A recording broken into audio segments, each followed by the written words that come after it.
ಇವತ್ತಿನ power focus ನಲ್ಲಿ ಬಹಳ ಇಂಪಾರ್ಟೆಂಟ್ ವಿಚಾರವನ್ನ ಚರ್ಚೆ ಮಾಡಬೇಕು. ಗ್ಯಾರಂಟಿಗಳ ಹೆಸರನ್ನ ಹೇಳಿ ಅಧಿಕಾರಕ್ಕೆ ಬಂದಂತಹ ಕಾಂಗ್ರೆಸ್ ಸರ್ಕಾರ 3 ವರ್ಷಗಳ ಹಿಂದೆ ಇವತ್ತು ಆ ಗ್ಯಾರಂಟಿಗಳ ಪರಿಷ್ಕರಣೆ ನಿಂತುಕೊಂಡಿದೆ. ಅದರಲ್ಲೂ ಗೃಹಲಕ್ಷ್ಮಿ ಮತ್ತು ಗೃಹ ಜ್ಯೋತಿ ಈ ಎರಡು ವಿಚಾರಗಳಲ್ಲಿ ಗೃಹಲಕ್ಷ್ಮಿ ವಿಚಾರದಲ್ಲಂತೂ ಬಹಳಷ್ಟು ಗೋಲ್ಮಾಲ್ ನಡೆದಿದೆ ಅನ್ನೋದು ಗಮನಕ್ಕೆ ಬರ್ತಾ ಇದೆ. ಸುಮಾರು 5,000 ಕೋಟಿ ಗೋಲ್ಮಾಲ್ ನಡೀತಲ್ಲ, ಅದರ ಹಣ ಎಲ್ಲಿ ಹೋಯ್ತು, ಏನಾಯ್ತು, ಎತ್ತೆತ್ತಾಯ್ತು ಅನ್ನೋದು ಗೊತ್ತಾಗಬೇಕಾಗಿತ್ತು. ಮತ್ತು 3 ವರ್ಷ ಗ್ಯಾರಂಟಿಗೋಸ್ಕರ ಅಭಿವೃದ್ಧಿ ಯೋಜನೆಗಳಿಗೆ ಸಿಕ್ಕಾಪಟ್ಟೆ ದೊಡ್ಡ ಮಟ್ಟದ ಪೆಟ್ಟು ಬಿತ್ತು. ಅವ್ರಿಗೂ ಫ್ರೀ, ಇವ್ರಿಗೂ ಫ್ರೀ, ಅವ್ರ ಹೆಂಡತಿಗೂ ಫ್ರೀ, ಇವ್ರ ಹೆಂಡತಿಗೂ ಫ್ರೀ ಅಂತ ಹೇಳ್ಬಿಟ್ಟು ಸರ್ಕಾರ ಇವತ್ತು ಎಲ್ರಿಗೂ ಫ್ರೀ ಕೊಡ್ತೀವಿ ಅಂತ ಹೇಳಿ ಇವತ್ತು ಏನಾಗಿದೆ ಅಂತ ಹೇಳಿದ್ರೆ ಇವತ್ತು ಪರಿಷ್ಕರಣೆ ಮಾಡೋದಕ್ಕೆ ನಿಂತ್ಕೊಂಡಿದ್ದಾರೆ. ಈ ಪರಿಷ್ಕರಣೆ ಮಾಡ್ತಾ ಇರುವಂತ ಸಂದರ್ಭದಲ್ಲಿ ಬಹಳಷ್ಟು ಸಾವಿರಾರು ಕೋಟಿ ಹಣ ಸೋರಿಕೆ ಆಗಿದೆ. ಇದನ್ನ ಯಾರು ಹೊಣೆ ಹೊತ್ಕೊಳ್ತಾರೆ? ಗ್ಯಾರಂಟಿ ಸಮಿತಿ ಇದರ ಹೊಣೆ ಹೊತ್ಕೊಳುತ್ತಾ? ಅವತ್ತು ಗ್ಯಾರಂಟಿ ಪತ್ರಕ್ಕೆ ಸಹಿ ಹಾಕ್ತಂತ ಸಿದ್ದರಾಮಯ್ಯ ಅಥವಾ ಡಿ ಕೆ ಶಿವಕುಮಾರ್ ಇದರ ಹೊಣೆ ಹೊತ್ಕೊಳ್ತಾರಾ? ಇಲಾಖೆ ಹೊಣೆ ಹೊತ್ಕೊಳ್ತಾರಾ? ಅಥವಾ ಇಲಾಖೆಯ ಉಸ್ತುವಾರಿ ಹೊತ್ಕೊಂಡಿದ್ದಂತ ಮಂತ್ರಿಗಳು ಹೊಣೆ ಹೊತ್ಕೊಳ್ತಾರಾ? ತೆರಿಗೆದಾರರ ಹಣವನ್ನ ಇಷ್ಟು ಮಟ್ಟದಲ್ಲಿ ಪೋಲ್ ಮಾಡಿ ಯಾವುದೇ ಒಂದು ಬ್ಲೂ ಪ್ರಿಂಟ್ ಇಲ್ಲದೆ ಇಷ್ಟೊಂದು ಹಣವನ್ನ ಪೋಲ್ ಮಾಡಿ ಈ ರೀತಿಯಾಗಿ ಇವಾಗ ನಾವು ಪರಿಷ್ಕರಣೆ ಮಾಡೋದಕ್ಕೆ ಹೊರಟಿದೀವಿ ಅಂತ ಹೇಳಿದ್ರಲ್ಲ, ನೀವು ಆರಂಭ ಮಾಡಿದಾಗಲೇ ಮಾಧ್ಯಮಗಳು ನಿಮ್ಮನ್ನ ಎಚ್ಚರಿಸಿದ್ವು, ಈ ಯೋಜನೆಗಳು ಈ ರೀತಿ ಆಗ್ತವೆ, ಈ ಯೋಜನೆಗಳು ತಪ್ಪಲ್ಲ, ಆದ್ರೆ ಯೋಜನೆಗಳ ಸೋರಿಕೆಯನ್ನ ತಡೆಯೋದು ತುಂಬಾ ಇಂಪಾರ್ಟೆಂಟ್ ಆಗುತ್ತೆ ಅಂತ ಹೇಳಿ ಯಾವುದರ ಬಗ್ಗೆನೂ ಗಮನ ಹರಿಸದೆ ಈ ರೀತಿಯಾಗಿ ಸಾವಿರಾರು ಕೋಟಿ ಹಣ ಎಲ್ಲಿ ಹೋಯ್ತು ಅನ್ನೋ ಪ್ರಶ್ನೆಗೆ ಇವತ್ತು ಉತ್ತರ ಕೊಡಬೇಕಾಗತ್ತೆ. ಸುಮಾರು 79.75 ಕೋಟಿ ಹಣ ದುರ್ಬಳಕೆ ಆಗಿರೋ ಮಾಹಿತಿ ಇದೆ. ಸೊ ಇದೆಲ್ಲದ್ರ ಬಗ್ಗೆನೂ ಮಾಹಿತಿ ಕೊಡಬೇಕಾಗುತ್ತೆ. ನೋಡೋಣ ಇದ್ರ ಬಗ್ಗೆ ಏನೇನೆಲ್ಲ ಅಪ್ಡೇಟ್ಸ್ ಇದೆ ಅಂತ ಹೇಳಿ. Let's go for breaking updates.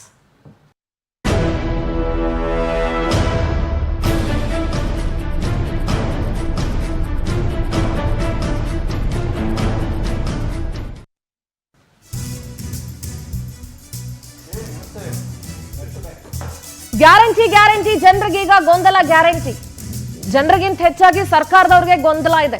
Gruhalakshmi ಮತ್ತು ಗೃಹ ಜ್ಯೋತಿ ಗ್ಯಾರಂಟಿಗಳ ಮರುಜಾರಿ, ಯೋಜನೆಯ ಫಲಾನುಭವಿ ಆಗೋದಕ್ಕೆ ಮತ್ತೆ ಅರ್ಜಿಯನ್ನ ಹಾಕ್ಲೇಬೇಕಾಗತ್ತೆ. ಇದು ಯಾವ್ದ್ರಿ? ಇದು ನಿಮ್ದು ತಲ್ಕೆಟ್ ಯೋಜನೆಗಳು, ತಲ್ಕೆಟ್ ಸರ್ಕಾರಗಳು. ಅಂದು ಯೋಜನೆಗೆ ಭರ್ಜರಿ ಪ್ರಚಾರ ಕೊಟ್ಟಿದ್ರು ಕೈ ಲೀಡರ್ಸ್. 2023ರ ಚುನಾವಣೆಗೂ ಮುನ್ನ ಫ್ರೀ ಫ್ರೀ ಫ್ರೀ ಅಂತ ಹೇಳ್ಬಿಟ್ಟಿದ್ರು. ಏನೋ ದೊಡ್ಡದಾಗಿ ಇವ್ರ ಮನೆಯಿಂದ ತಗೊಂಡ್ಬಂದು ಕೊಡೋ ತರ ಎಲ್ರಿಗೂ ಫ್ರೀ ಅಂದಿದ್ರು ಮಾಜಿ ಸಿಎಂ ಸಿದ್ದರಾಮಯ್ಯ ಮತ್ತು ಹಾಲಿ ಮುಖ್ಯಮಂತ್ರಿ ಡಿ ಕೆ ಶಿವಕುಮಾರ್ ಅವರು. ಕಾಕಾ ಪಾಟೀಲ್ ನಿನ್ಗೂ ಫ್ರೀ, ಮಾದೇವಪ್ಪ ನಿನ್ಗೂ ಫ್ರೀ, ಬಸ್ ಪ್ರಯಾಣ ನನ್ನ ಹೆಂಡತಿಗೂ ಫ್ರೀ, ನಿನ್ನ ಹೆಂಡತಿಗೂ ಫ್ರೀ ಅಂತ ಹೇಳಿದ್ರು ಸಿದ್ದರಾಮಯ್ಯನವರು. ಆದ್ರೆ ಇವತ್ತು ಎಲ್ಲರಿಗೂ ಕತ್ರಿ ಹಾಕ್ತಾ ಇದ್ದೀರಿ. ಕತ್ರಿ ಹಾಕಿ ಬೇಡ ಅಂತ ಹೇಳಲ್ಲ, ಹಣ ಪೋಲ್ ಆಗ್ಬಾರ್ದು ಇಲ್ಲ ಅಂತ ಹೇಳಲ್ಲ. ಆದ್ರೆ ಈಗ ಪೋಲ್ ಆಗ್ಬಿಟ್ಟಿದ್ಯಲ್ಲ, ಆ ಹಣವನ್ನ ಎಲ್ಲಿಂದ ವಾಪಸ್ ತಗೊಂಬಂದ್ ಕೊಡ್ತೀರಿ? ಅವತ್ತು 2023ರಲ್ಲಿ ಸಿದ್ದರಾಮಯ್ಯನವರು ಏನ್ ಮಾತಾಡಿದ್ರು ಕೇಳಿಸ್ಕೊಳ್ಳ. ಒಂದನೇ ಗ್ಯಾರಂಟಿ 200 ಯೂನಿಟ್ ಕರೆಂಟ್ ಅನ್ನ ಫ್ರೀ ಪ್ರತಿಯೊಬ್ಬರಿಗೆ. ನನಗೂ ಫ್ರೀ, ನಿಮಗೂ ಫ್ರೀ, ಮಾದೇವಪ್ಪನಿಗೂ ಫ್ರೀ, ಕಾಕಾ ಪಾಟೀಲ್ಗೂ ಫ್ರೀ 200 ಯೂನಿಟ್. ದಯಾನಂದ ನಿನಗೂ ಫ್ರೀ 2 ಯೂನಿಟ್.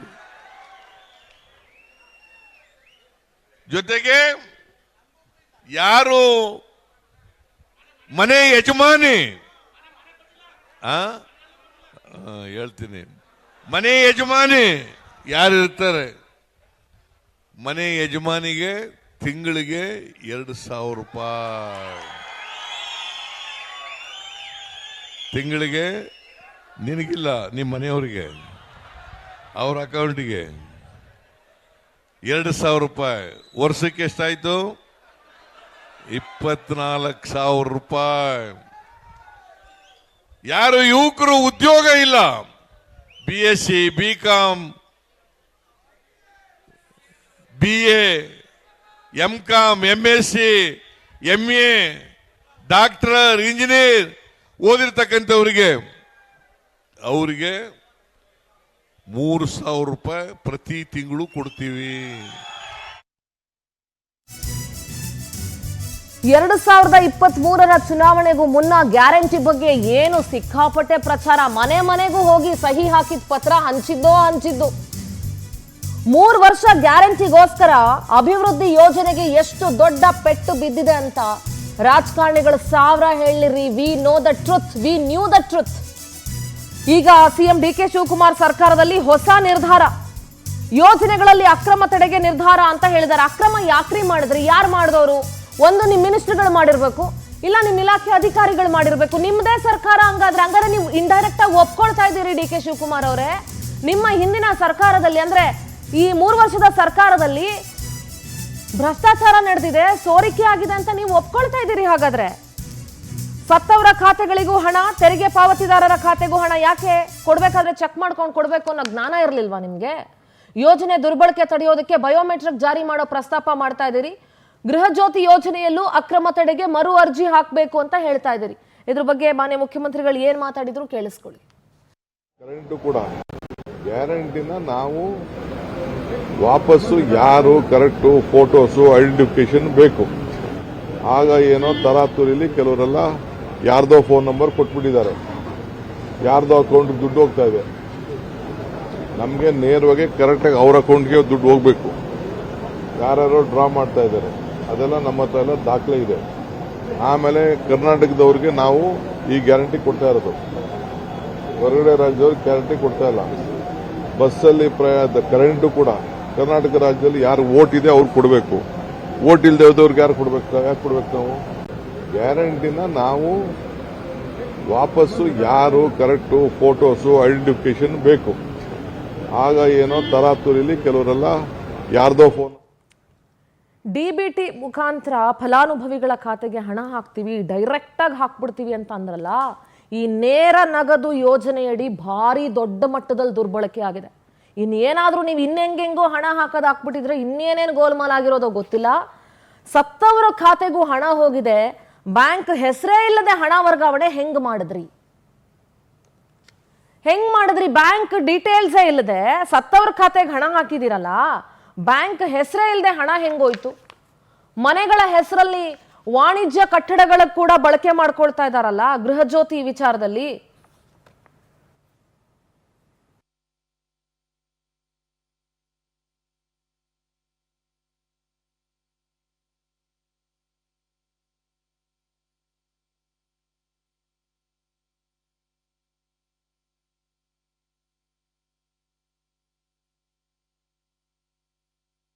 ಜ್ಯೋತಿ ಮತ್ತು ಗೃಹ ಲಕ್ಷ್ಮಿ ಎರಡರಲ್ಲೂ ಭಾರಿ ದೊಡ್ಡ ಮಟ್ಟದ ಗೋಲ್ಮಾಲ್ ಆಗಿದೆ. ಎರಡನ್ನೂ ಪರಿಷ್ಕರಣೆ ಮಾಡಕ್ ಹೊರಟಿದ್ದೀರಾ. ಅನ್ನಭಾಗ್ಯ ಅಂತೂ ಇಂದಿರಾ ಕಿಟ್ನ ಕೊಡ್ಲೇ ಇಲ್ಲ. ಯುವ ನಿಧಿ ಅಂತೂ ಅದೇನು ನೋ ಪ್ರಾಫಿಟ್ ನೋ ಲಾಸ್ ಅಲ್ಲಿ ನಡೀತಾ ಇದೆ. ಯಾಕೆಂದ್ರೆ ನೀವು ಹಂಚಲು ಇಲ್ಲ, ಅಲ್ಲಿ ಲಾಸು ಇಲ್ಲ, ಪ್ರಾಫಿಟ್ ಇಲ್ಲ. ಅದಕ್ಕೆ ನೀವು ಬಜೆಟ್ ಅಲ್ಲೂ ದುಡ್ಡು ಸೀಮಿತ ಮಾಡಿರೋದ್ರ ಬಗ್ಗೆ ಪ್ರಸ್ತಾಪನೂ ಎಲ್ಲೂ ಮಾಡಲಿಲ್ಲ. ಗ್ಯಾರಂಟಿ ಸಮರ್ಪಕ ಜಾರಿ ನೆಪದಲ್ಲಿ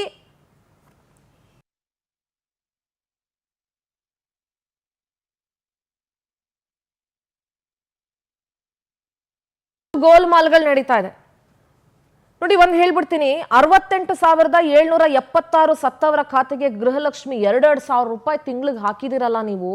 ಯಾರ ಮನೆದು ಅಂತ ತಗೊಂಬಂದು ಹಾಕಿದ್ರಿ ನೀವು?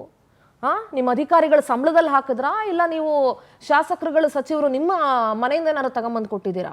ಯಾರಿಗೆ ಎಷ್ಟು ತಿಂಗಳು ಹಣ ಹಾಕಿದ್ರಾ? ಈ ಬಗ್ಗೆ ಸರ್ಕಾರ ತನಿಖೆ ಮಾಡಬೇಕು ಅಂತಂದ್ರೆ ನಿಮ್ಮ ಸರ್ಕಾರದ ಬಗ್ಗೆ ನೀವೇ ತನಿಖೆ ಮಾಡಿ. ನಾವು ಯಾರು ಬೇಡ ಅಂತ ಹೇಳ್ತಾ ಇಲ್ಲ. ನಿಮ್ಮ ಸರ್ಕಾರದ ಬಗ್ಗೆ ನೀವೇ ತನಿಖೆ ಮಾಡೋ ಹಂತಕ್ಕೆ ಬಂದಿದ್ದೀರಾ ಅಂತಂದ್ರೆ ಎಷ್ಟು ದೊಡ್ಡ ಮಟ್ಟದ ಗೋಲ್ಮಾಲ್ ಇದ್ರಲ್ಲಿ ನಡೆದಿರಬಹುದು ಅನ್ನೋದನ್ನ ಊಹಿಸ್ಕೊಳ್ಬೇಕಾಗತ್ತೆ ನಾವು. ಏರ್ಟೆಲ್ ಪೇಮೆಂಟ್ ಮೂಲಕವೇ ಹಲವರಿಗೆ ಗೃಹಲಕ್ಷ್ಮಿ ಹಣ ಹೋಗಿದೆ. ಬ್ಯಾಂಕ್ ಹೆಸರನ್ನ ಮೆನ್ಷನ್ ಮಾಡದೆ ಹಲವರ ಖಾತೆಗೆ 22 ಕಂತು ಹಣವನ್ನ ಪಾವತಿ ಮಾಡಿದಿರಿ. ಎಸ್, ಇದ್ರ ಬಗ್ಗೆ ಚರ್ಚೆ ಮಾಡೋಣ. ಚರ್ಚೆಯಲ್ಲಿ ನಮ್ಮ ಜೊತೆಗೆ ಹಿರಿಯ ಪತ್ರಕರ್ತರು, ಮಾರ್ಗದರ್ಶಕರು ಸಮೀವುಲ್ಲಾ ಸರ್ ಜಾಯ್ನ್ ಆಗ್ತಿದ್ದಾರೆ. ಸಮೀವುಲ್ಲಾ ಸರ್, ನಮಸ್ತೆ, ಕಾರ್ಯಕ್ರಮಕ್ಕೆ ಸ್ವಾಗತ. ನಮಸ್ಕಾರ. ಜೊತೆಗೆ ಬಿಜೆಪಿ ವಕ್ತಾರರು HN ಚಂದ್ರಶೇಖರ್ ಅವರಿದ್ದಾರೆ. ಚಂದ್ರಶೇಖರ್ ಜಿ, ಕಾರ್ಯಕ್ರಮಕ್ಕೆ ಸ್ವಾಗತ.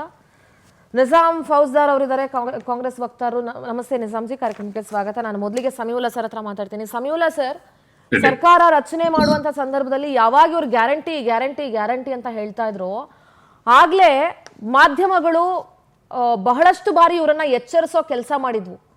ಇಂಥ ಸೋರಿಕೆಗಳಾಗತ್ತೆ, ಬ್ರಹ್ಮಾಂಡ ಭ್ರಷ್ಟಾಚಾರಕ್ಕೆ ಇದು ದಾರಿ ಮಾಡಿಕೊಡುತ್ತೆ, ಇದರಲ್ಲಿ ಸಾಕಷ್ಟು ಟೆಕ್ನಿಕಲ್ ಇಶ್ಯೂಸ್ ಇರುತ್ತೆ, ನೀವು ಹಣ ಹಾಕಬೇಕಾದ್ರೆ ಕೊಡಬೇಕಾದ್ರೆ ಬಹಳಷ್ಟು ಸಮಸ್ಯೆಗಳಾಗ್ತವೆ, ಅದೆಲ್ಲವನ್ನ ಗಮನದಲ್ಲಿ ಇಟ್ಕೊಂಡು ಸರ್ಕಾರ ಕಾಲ್ ತಗೋಬೇಕು ಅಂತ ಹೇಳಿದ್ವಿ. ಗ್ಯಾರಂಟಿಗಳ ವಿರುದ್ಧ ಯಾರೂ ಇರಲಿಲ್ಲ, ಆದ್ರೆ ಇದರಿಂದ ಬಹಳ ದೊಡ್ಡ ಮಟ್ಟದ ನಷ್ಟ ಆಗುತ್ತೆ ಮತ್ತು ಇದನ್ನ ಹ್ಯಾಂಡ್ಲ್ ಮಾಡಕ್ಕೆ ಸರ್ಕಾರ ಸಮರ್ಪಕವಾಗಿ ಇಲ್ಲದೆ ಇದ್ರೆ ಸರ್ಕಾರದ ಮೇಲೆ ಬಹಳ ದೊಡ್ಡ ಕೆಟ್ಟ ಹೆಸರು ಬರುತ್ತೆ ಅಂತ ಮಾಧ್ಯಮಗಳ ಆರಂಭದಲ್ಲಿ ಎಚ್ಚರಿಸಿದ್ವು.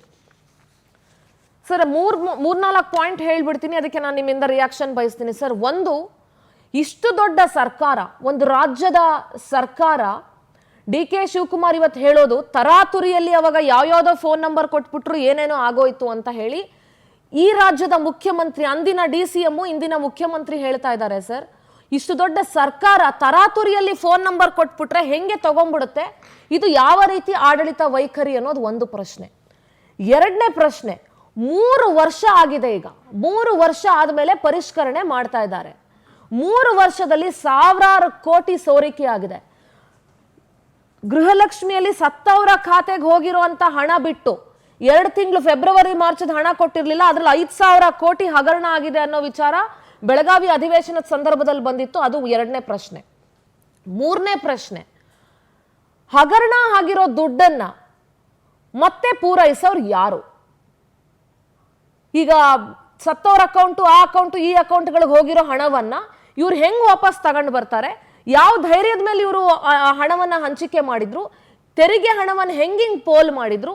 ಈಗ ಪರಿಷ್ಕರಣೆ ಮಾಡ್ತಾ ಇದ್ದಾರಲ್ಲ, ಈ ಪರಿಷ್ಕರಣೆ ನೆಪದಲ್ಲಿ ಯೋಜನೆಗಳಿಗೆ ಕತ್ರಿ ಹಾಕೋ ಸ್ಕೀಮಾ ಇದು? Please go head sir. ಒಂದು 3 ವರ್ಷದ ಬಳಿಕ ಈಗ ಸರ್ಕಾರ ಚೇಂಜ್ ಆಗಿದೆ, ಪಾರ್ಟಿ ಸೇಮ್ ಇದೆ, ಮುಖ್ಯಮಂತ್ರಿಯಾಗಿ ಡಿ ಕೆ ಶಿವಕುಮಾರ್ ಅವರು ಅಧಿಕಾರಕ್ಕೆ ಬಂದಿದ್ದಾರೆ.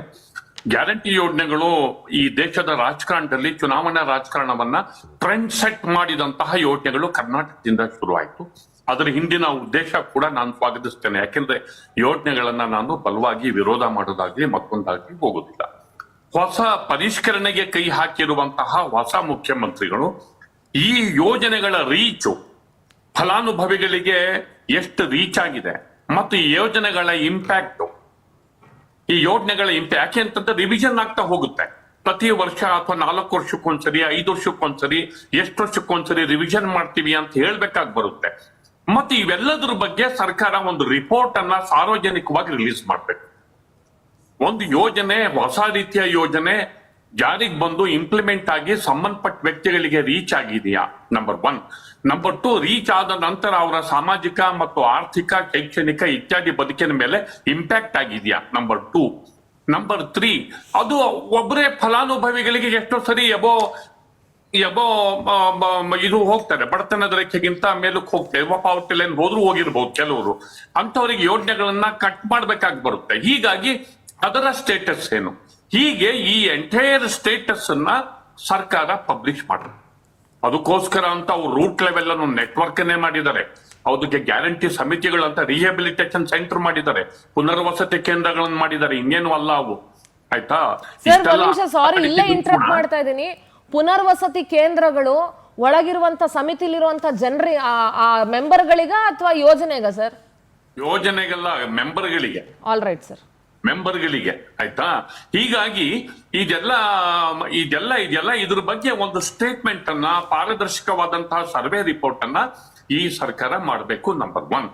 ನಂಬರ್ 2, ಒಂದು ಯಾರು ಅಕ್ರಮದ ಮೂಲಕ ಹಣ ಪಡ್ಕೊಂಡಿದ್ದಾರೆ ಅದು ಗ್ರಾಮ ಪಂಚಾಯತಿಗಳ ಲೆವೆಲ್ ಅಲ್ಲಿ, ಅದು ತಾಲೂಕುಗಳ ಲೆವೆಲ್ ಅಲ್ಲಿ ಆಫೀಸರ್ಸ್ಗಳಿಗೆ, ಪಂಚಾಯತಿಗಳಿಗೆ ಕರೆಕ್ಟ್ ಆಗಿ ಗೊತ್ತಿರುತ್ತೆ ಯಾರ ಅಕೌಂಟ್. ಒಂದು ಹೆಸರು ಇನ್ನೊಂದಿರುತ್ತೆ, ಇನ್ನೊಬ್ರು ಅಕೌಂಟ್ ಇರುತ್ತೆ, ಮೊಬೈಲ್ ನಂಬರ್ ಇನ್ನೊಬ್ರು ಹೆಸರಲ್ಲಿ ಇರುತ್ತೆ, ಮೆಸೇಜ್ಗಳು ಬರೋದು ಬೇರೆಯವರಿಗೆ. ಆಯ್ತಾ? ಹೀಗಾಗಿ ಆ ಹಣ ಮುಟ್ಟುಗೋಲು ಮಾಡ್ಕೊಳ್ಳಕ್ ಸಂಬಂಧಪಟ್ಟಂತೆ ಸರ್ಕಾರ ಯಾವ ಕ್ರಮವನ್ನ ಕೈಗೊಳ್ತಾ ಇದೆ ಅನ್ನೋದನ್ನ ಸ್ಪೆಸಿಫಿಕ್ ಆಗಿ ಹೇಳಬೇಕು. ಮುಖ್ಯಮಂತ್ರಿಗಳು ಇದ್ರ ಬಗ್ಗೆ ನಾವು ಟೋಟಲ್ ರಿವಿಷನ್ 60,000 ಕೋಟಿ ಸರಿಸುಮಾರು ಒಂದು ಯೋಜನೆ ಹೋಗ್ತಿದೆ ಅಂದ್ಮೇಲೆ ಅದಕ್ಕೆ ಅಕೌಂಟಬಿಲಿಟಿ ಬೇಕು. 5,000 ಕೋಟಿ ಬಗ್ಗೆ ಯಾರು ಸ್ಟೇಟ್ಮೆಂಟೇ ಮಾಡಿಲ್ಲ, ಏನಾಯ್ತು ಅಂತ ಗೊತ್ತಿಲ್ಲ. ಕೋಟಿ ಅಂದ್ರೆ ಏನೋ ಲ್ಯಾಬ್ಸ್ ಆಯ್ತು ಅಥವಾ ಏನೋ ಎಲ್ಲ ಬೇರೆ ಕಡೆ ಡೈವರ್ಟ್ ಆಯ್ತು, ಎಲ್ಲೂ ಇಲ್ಲ. ಇದಕ್ಕೆ ಹೊಣೆ ಯಾರು? ಗೌರ್ಮೆಂಟ್ ಇದಕ್ಕೆ ಸಂಬಂಧಪಟ್ಟಂತೆ ಸ್ಟೇಟ್ಮೆಂಟ್ ನ ಮಾಡ್ಬೇಕು. ಅಂದ್ರೆ ಹೊಸ CM ರಿವಿಷನ್ ಗೆ ಏನ್ ಕೈಗೆ ಎತ್ಕೊಂಡಿದ್ದಾರೆ ಅವ್ರು ಅದನ್ನ ಮಾಡ್ಬೇಕು. ನಂಬರ್ 1. ಇದು 3ನೇ ಪಾಯಿಂಟ್. 4ನೇ ಪಾಯಿಂಟ್ ಏನ್ ಗೊತ್ತಾ? ಗೃಹಲಕ್ಷ್ಮಿ, ಗೃಹ ಜ್ಯೋತಿ ಅಲ್ಲ, ಅನ್ನಭಾಗ್ಯಕ್ಕೂ ವಿಸ್ತರಿಸಬೇಕು ಇದನ್ನ.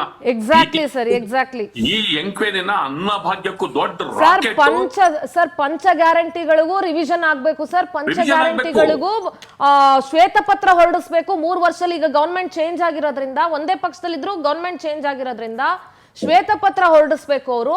ಯಾವ್ಯಾವ ಯೋಜನೆಗಳಿಗೆ ಎಷ್ಟೆಷ್ಟು ಹಣ ಖರ್ಚಾಗಿದೆ, ಫಲಾನುಭವಿಗಳೆಷ್ಟು, ಸೋರಿಕೆ ಆಗಿರೋದು ಎಷ್ಟು, ಎಲ್ಲದ್ರ ಬಗ್ಗೆ ಡೀಟೇಲ್ ರಿಪೋರ್ಟ್ ಸಾರ್ವಜನಿಕವಾಗಿ ಪಬ್ಲಿಷ್ ಮಾಡ್ಲೇಬೇಕು ಸರ್. ಮಾಡ್ಲೇಬೇಕು.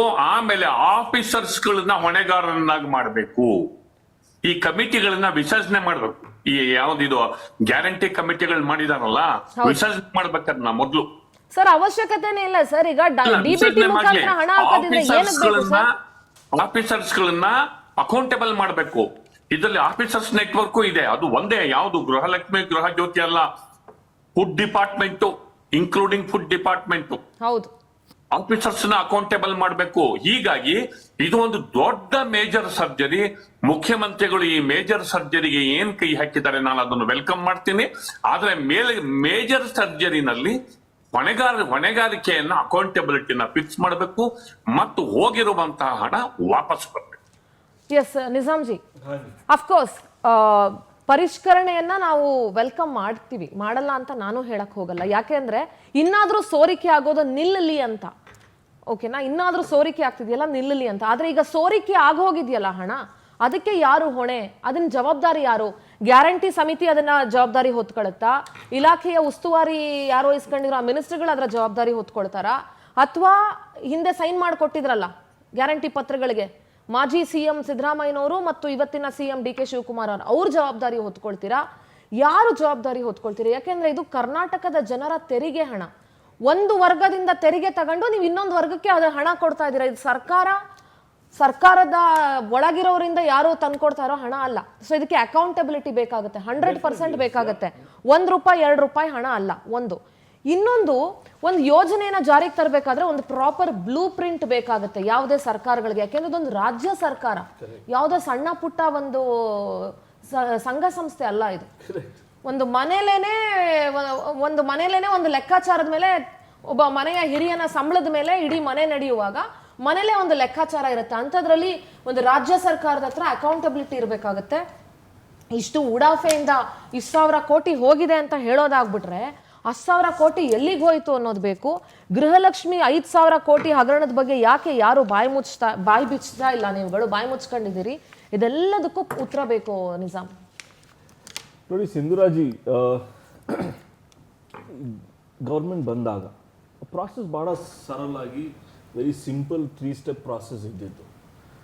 ಯಾರ ಹತ್ರ APL ಕಾರ್ಡ್ ಮತ್ತು BPL ಕಾರ್ಡ್ ಇದ್ದಿದ್ದು. ಮತ್ತು ಆ BPL ಕಾರ್ಡ್ ಇರೋರಿಗೆ GST ಮತ್ತು ಇನ್ಕಮ್ ಟ್ಯಾಕ್ಸ್ ಇಶ್ಯೂ ಬರೋದಿಲ್ಲ. APL ಕಾರ್ಡ್ ಇತ್ತು, ಅವ್ರಿಗೆ ಯಾರ್ಯಾರು ಅವ್ರ ಮನೆಯಲ್ಲಿ GST ಇಲ್ಲಾಂದರೆ ಇನ್ಕಮ್ ಟ್ಯಾಕ್ಸ್ ಕಟ್ತಾಯಿದ್ರು, ಅವ್ರಿಗೆ we kept them outside the scheme. ಆ ಪ್ರಾಸೆಸ್ಸಲ್ಲಿ ಯಾವುದು ಏನು ಇಶ್ಯೂ ಟೆನ್ಷನ್ನು ಮತ್ತು ಯಾವುದು there was no error in it. ಈಗ ಇನ್ ದ ಲಾಸ್ಟ್ 3 years ನಾವು ಏನಾದರೂ ಗೌರ್ಮೆಂಟ್ ಪೆನ್ಷನ್ ಬರುವಾಗ ನಮ್ಮಮ್ಮಗೆ ಎವ್ರಿ ನವೆಂಬರು ಮತ್ತಿಲ್ಲಾಂದರೆ ನವೆಂಬರ್ ಅಕ್ಟೋಬರ್ಗೆ ನಾವು ಒಂದು ಲೈಫ್ ಸರ್ಟಿಫಿಕೇಟ್ ಕೊಡ್ತೀವಿ. ಈ 3 ವರ್ಷದಲ್ಲಿ ನಾವು ಅದು ಮಾಡಿಲ್ಲ. I think that's a discrepancy. I think that's one step which is miss. ಮಾಡಬೇಕಾಗಿತ್ತು ಮಾಡಿಲ್ಲ, ಮಾಡಬೇಕಾಗಿತ್ತು ಅದು ಮಾಡಿಲ್ಲ. ಇಶ್ಯೂ ನೆಗ್ಲಿಜೆನ್ಸ್ ಆಗಿದೆ. ಅದಕ್ಕೋಸ್ಕರ ನಮ್ಮ ಅಷ್ಟೊಂದು ನೆಗ್ಲಿಜೆನ್ಸ್ ಹೆಂಗೆ ಇರ್ತೀರಿ? ನೆಗ್ಲಿಜೆನ್ಸ್ ಎಷ್ಟು ಆಗಿ ನೋಡಿ, ಬರೀ 100,000 ಕೋಟಿ 5,000 ಕೋಟಿ 500 ಕೋಟಿ ಅಂತ ಹೇಳ್ತಾ ಇದ್ರು. ಬರೀ ಇಟ್ಸ್ ಅಬೌಟ್ 100 crore. ಒಂದೇ ಒಂದು ಮಾತು ಹೇಳ್ತೀನಿ, 100 crores please give back that 100 crores kindly. It's about 100 crores ಅಂತ ಈಸಿಯಾಗಿ ಹೇಳ್ತಿದ್ದೀರಿ. ಒಂದ್ ನಿಮಿಷ ಹೇಳ್ಬಿಡ್ತೀನಿ. ನಂದಿನಿ ಹಾಲನ್ ಬೆಲೆನ ಕಾಲಕ್ಕೆ ತಕ್ಕಂತೆ, ಕಾಲಕ್ಕಿಂತ ಮುಂಚೆನೆ ಜಾಸ್ತಿ ಮಾಡಬೇಕು, ದರ ಪರಿಷ್ಕರಣೆ ಮಾಡಬೇಕು ಅನ್ನೋದು ಗೊತ್ತಾಗುತ್ತೆ. ಎಲೆಕ್ಟ್ರಿಸಿಟಿ ಬಿಲ್ಲು ದರ ಪರಿಷ್ಕರಣೆ ಮಾಡಬೇಕು ಅನ್ನೋದು ಗೊತ್ತಾಗುತ್ತೆ ನಿಮಗೆ. ಇನ್ನು ಯಾವ್ಯಾವ ಟ್ಯಾಕ್ಸ್ಗಳಿದಾವೆ ಅದನ್ನ ಪರಿಷ್ಕರಣೆ ಮಾಡಬೇಕು ಅನ್ನೋದು ಗೊತ್ತಾಗುತ್ತೆ ನಿಮಗೆ. ಜನರ ತೆರಿಗೆ ಹಣದಲ್ಲಿ ನೀವು ಗ್ಯಾರಂಟಿ ಕೊಡ್ತಾ ಇರೋರು ವರ್ಷಕ್ಕೊಂದ್ಸಲಿ ಅದನ್ನ ಪರಿಷ್ಕರಣೆ ಮಾಡಬೇಕು ಅಂತ ಕಾಮನ್ ಸೆನ್ಸ್ ಇಲ್ವಾ ನಿಮ್ಮ ಸರ್ಕಾರಕ್ಕೆ? ನೋಡಿ, ದಿ ಆಫೀಸರ್ಸ್ ಅವರು ನಮಗೆ ಇನ್ಫಾರ್ಮೇಶನ್ ಕೊಡಬೇಕಾಗಿತ್ತು, ಅದು ಕೊಟ್ಟಿಲ್ಲ.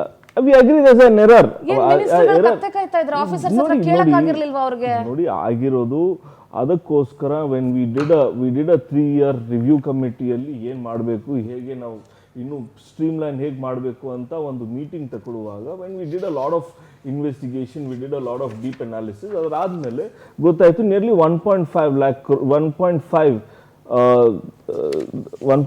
lakh ಲೇಡೀಸ್ ಅವರು ಏನೋ ತೀರೋಗಿದ್ರು, ಇಲ್ಲಾಂದ್ರೆ ಅವರು ಏನೋ ಮೈಗ್ರೇಷನ್ ಆಗಿರ್ಬೋದು, ಯಾರಿಗೂ ಮದುವೆ ಆಗಿರ್ಬೋದು, ಅದಕ್ಕೋಸ್ಕರ ಅದರಲ್ಲಿ ಡಿಸ್ಕ್ರಿಪೆನ್ಸಿ 1.5 ಲಕ್ಷ ಜನರಿಗೆ ಆಗಿದೆ. ಈಗ ವಾಪಸ್ ಹಾಕ್ತೀರಾ ಅಕೌಂಟ್ಗೆ? ಪ್ರೋಸೆಸ್ ಸ್ಟಾರ್ಟ್ ಆಗಿದೆ. ಆ ಪ್ರೋಸೆಸ್ ಸ್ಟಾರ್ಟ್ ಆಗೋದ್ ಮುಂಚೆನೆ ನಾವು ಹೇಳೋದು this is absolutely wrong process, ಇದು ಮಾಡೇ ಇಲ್ಲ ನಾವು, ಹಗರಣ ಆಗಿದೆ, ಸ್ಕ್ಯಾಮ್ ಆಗಿದೆ. ಸಿಂಧುರಾಜಿ, I agree it is late, but this is not a scam.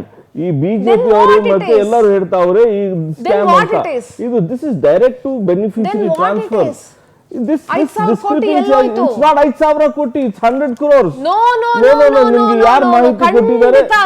ಖಂಡಿತ ಅಲ್ಲ. ನಾನು ಹೇಳ್ತೀನಿ, ನಿಮ್ಮ ಮಾಹಿತಿ ಗೃಹಲಕ್ಷ್ಮಿ 5,000 ಕೋಟಿ ಹಗರಣ ಆಗಿದೆ ಅಂತ ಬಿಜೆಪಿ ಆರೋಪ ಇದೆ. ಬಿಜೆಪಿ ಆರೋಪ 1 ಲಕ್ಷ ಕೋಟಿ ಅಂತ ಹೇಳ್ಬೋದು. ಹೇಳಿದ್ರು 5,000 crores ಅಂತ ಹೇಳಿದ್ರು. 2 ತಿಂಗಳ ಹಣ ನಾವು ಹಾಕಿಲ್ಲ, ಅದನ್ನ ಹಾಕ್ತಿವಿ ಅಂತ ಹೇಳಿದ್ರು. ಆದ್ರೆ ಆ 2 ತಿಂಗಳ ಹಣ ಎಲ್ಲಿ ಹೋಯ್ತು ಅನ್ನೋದ್ರ ಬಗ್ಗೆ ಇವತ್ತವರೆಗೂ ಯಾರು ನೋಡಿ ಫಿನಾನ್ಸ್ ಡಿಪಾರ್ಟ್ಮೆಂಟ್ ಅದ್ರ ಬಗ್ಗೆ ಇನ್ಫಾರ್ಮೇಶನ್ ಕೊಟ್ಟಿಲ್ಲ. ಈ 1 ನಯಾ ಪೈಸಾ ಬೇರೆ ಅಕೌಂಟ್ ಹೋಗೋದು ಅವಕಾಶನೇ ಇಲ್ಲ ಇದರಲ್ಲಿ. ಆಗಿಲ್ಲ. ಸಿಂಧುರಾಜ್, ಲೆಟ್ ಮಿ ಕಂಪ್ಲೀಟ್. ನಾನೇನ್ ಹೇಳ್ತಾ ಇರೋದಂದ್ರೆ, 1 ರೂಪಾಯಿ ಯಾವ್ದು ನಮ್ಮ ಎಕ್ಸ್ಚೆಕರ್ ಗ್ಯಾರಂಟೀಸ್ ಕಮಿಟಿ ಅಕೌಂಟ್ ಇಂದ ಹೋದ್ರೆ it will either go to the beneficiary, ಇಲ್ಲ ಅಂದ್ರೆ ಆ ಅಕೌಂಟ್ ಅಲ್ಲೇ ಇರ್ತದೆ. ಬೇರೆ ಯಾವುದೋ ಕಾರಣಕ್ಕೂ ಎಲ್ಲೂ ಡೈವರ್ಷನ್ ಇಲ್ಲ, ಬೇರೆ ಎಲ್ಲೂ ಹೋಗಿಲ್ಲ, ಬೆನಿಫಿಷರಿಗೆ ಹೋಗಿದೆ ಅಂತಂದ್ರೆ ಪರಿಷ್ಕರಣೆ ಯಾಕಬೇಕು? But reason is we want, when you are sure it has gone to beneficiary, why do you want to revise it? Sindhuraj, we want a renewal of ಯಾರು ಬದುಕಿದ್ದಾರೆ, ಬೈ ಚಾನ್ಸ್ ಯಾರಾದ್ರೂ ಸತ್ತೋಗಿದ್ರೆ, ಅವ್ರು ತೀರೋಗಿದ್ರೆ ಅವ್ರಿಗೆ ಕಟ್ ಮಾಡಬೇಕು, ಇಲ್ಲಾಂದ್ರೆ it's basically cleansing process. Sindhuraj, it shows ನಿಮ್ಮ ಇಲಾಖೆಗಳು, ಇಲಾಖೆಯ ಅಧಿಕಾರಿಗಳು ಎಷ್ಟರ ಮಟ್ಟಿಗೆ, ಮತ್ತು ಮಿನಿಸ್ಟರ್ಗಳು, ನನಗೆ ಬರೀ ಆಫೀಸರ್ಸ್ನ, ಸಮೀವುಲ್ಲಾ ಸರ್ ಹೇಳಿದ್ರು ಆಫೀಸರ್ಸ್ನ ಇದಕ್ಕೆ ಏನೋ ರೆಸ್ಪಾನ್ಸಿಬಲ್ ಮಾಡಬೇಕು ಅಂತ ಹೇಳಿ. ಇನ್ನು ಮುಂದೆ ಮಾಡಿ, ಬಟ್ ಇಲ್ಲಿವರೆಗೂ ಗ್ಯಾರಂಟಿ ಸಮಿತಿ ಅಂತ ಇತ್ತು, ಅದಕ್ಕೆ ಗ್ಯಾರಂಟಿ ಸಮಿತಿ ಇತ್ತು ಮತ್ತು ಉಸ್ತುವಾರಿ ಮಂತ್ರಿಗಳಿದ್ರು. ಅವ್ರು ಎಲ್ಲರನ್ನೂ ಕೂಡ ಇದ್ರಲ್ಲಿ ಪಾರ್ಟಿ ಮಾಡಬೇಕಾಗುತ್ತೆ. ಅವ್ರು ಎಲ್ಲರೂ ಇದಕ್ಕೆ ರೆಸ್ಪಾನ್ಸಿಬಲ್ ಆಗ್ತಾರೆ. 5 ಲಕ್ಷ ಸಂಬಳ, 6 ಲಕ್ಷ ಸಂಬಳ, ಏನ್ ಗ್ಯಾರಂಟಿ ಇದಕ್ಕೆ ಸರ್? ಏನಕ್ಕೆ ಸರ್ 6 ಲಕ್ಷ? ಯಾರಪ್ಪನ ಮನೆದು ಸರ್? ಏನ್ ಕಟ್ಟೆ ಹಾಕಿದ್ರು ಸರ್? ಯಾರು ತಗೊಂಡಿರೋದು 6 ಲಕ್ಷ ಸ್ಯಾಲರಿ? ಗ್ಯಾರಂಟಿ ಚೇರ್ಮನ್ ಒಬ್ರು ತಗೊಂಡಿರ್ಬೋದು.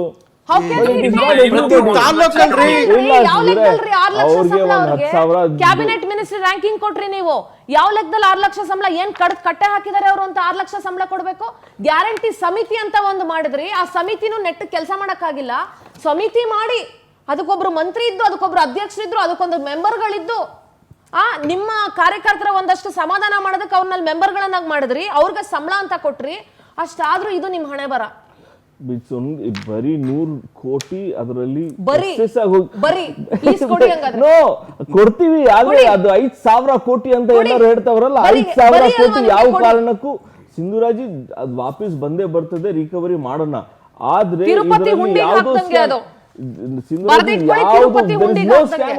ಸ್ಕ್ಯಾಮ್ ಇಲ್ಲ ಇದರಲ್ಲಿ. There is no chance.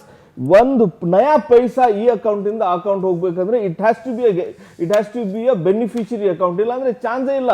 ಆದ್ರೆ ನಾನು ಗ್ಯಾರಂಟಿ ಸಮಿತಿ ಚೇರ್ಮನ್ ಇಲ್ಲಿ ದುರ್ಬಳಕೆ ಆಗಿದೆ ಅಂತ ಹೇಳಿವಾಗ ನೀವು ಹೆಂಗ್ ಹೇಳ್ತೀರಿ? That is our honesty. ನಾವು ಹೇಳ್ತಾ ಇದೀವಿ ಈ ತರ ಆಗಿರೋದು. ಆನೆಸ್ಟಿ ಅಲ್ಲ, ಇನ್ನಾದ್ರೂ ಬುಡಕ್ ಬಂದ್ಬಿಡುತ್ತಲ್ಲ, ಈಗ್ಲಾದ್ರೂ ಏನಾದ್ರೂ ಮಾಡ್ಕೊಳ್ಳೋಣ ಅಂತ ಅಷ್ಟೇನೆ.